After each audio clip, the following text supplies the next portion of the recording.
The Railway Series, Volume Number 7, Toby, the Tram Engine, written by the Reverend W. Audrey.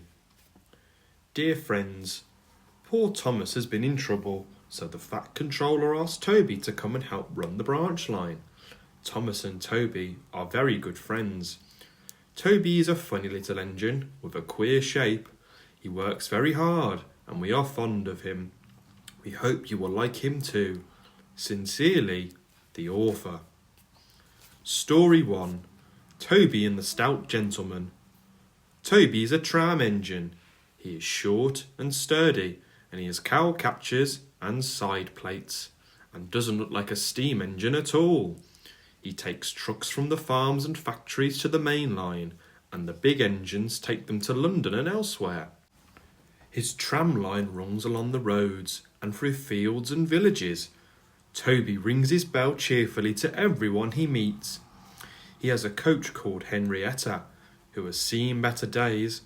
She complains because she has few passengers, and Toby is attached to Henrietta and always takes her with him. Well, you never know. She might be useful one day, he says. It's not fair at all, grumbles Henrietta, as the buses roar past full of passengers. She remembers that she used to be full, and 9 trucks would rattle behind her. Now there are only 3 or 4, for the farms and factories send their goods, mostly by lorry.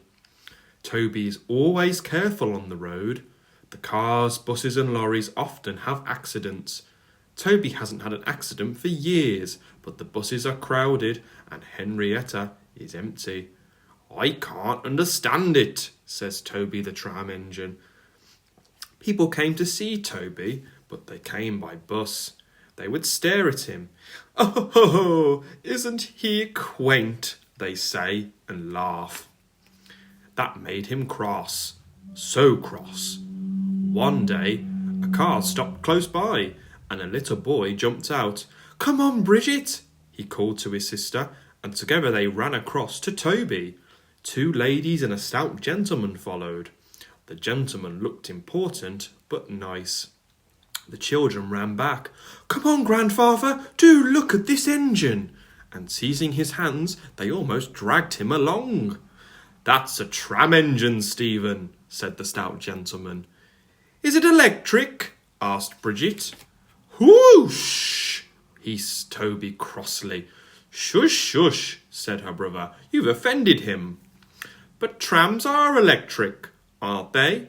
They are mostly, the stout gentleman answered, but this is a steam tram. May we go in it, grandfather, please? The guard had begun to blow his whistle. Stop, said the stout gentleman, and raised his hand. The guard, surprised, opened his mouth, and the whistle fell out. While he was picking it up, they all scrambled into Henrietta. Hip, hip, hooray, chanted Henrietta, and she rattled happily behind. Toby did not sing. Electric indeed, he snorted.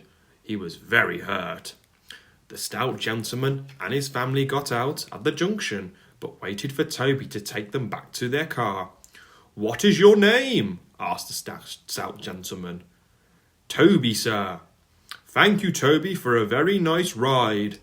Thank you, sir, said Toby politely. He felt better now. This gentleman, he thought, is a gentleman who knows how to speak to engines. The children came every day for a fortnight. Sometimes they rode with the guard, sometimes in empty trucks, and on the last day of all, the driver invited them into his cab. All were sorry when they had to go away. Stephen and Bridget said, Thank you, to Toby, his driver, his fireman, and the guard. The stout gentleman gave them all a present. Beep, beep, beep, beep, beep, beep, beep, beep, whistled Toby. Come again soon. We will, called the children, and they waved till Toby was out of sight. The months passed. Toby had few trucks and fewer passengers. Our last day, Toby, said his driver sadly one morning. The manager says we must close tomorrow." That day, Henrietta had more passengers than she could ever manage. They rode in the trucks and crowded in the brake van, and the guard hadn't enough tickets to go round. The passengers joked and sang, but Toby and his driver wished they wouldn't.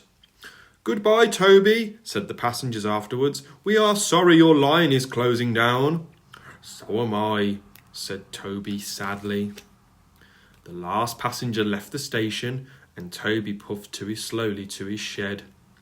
"Nobody wants me," he thought, and went unhappily to sleep.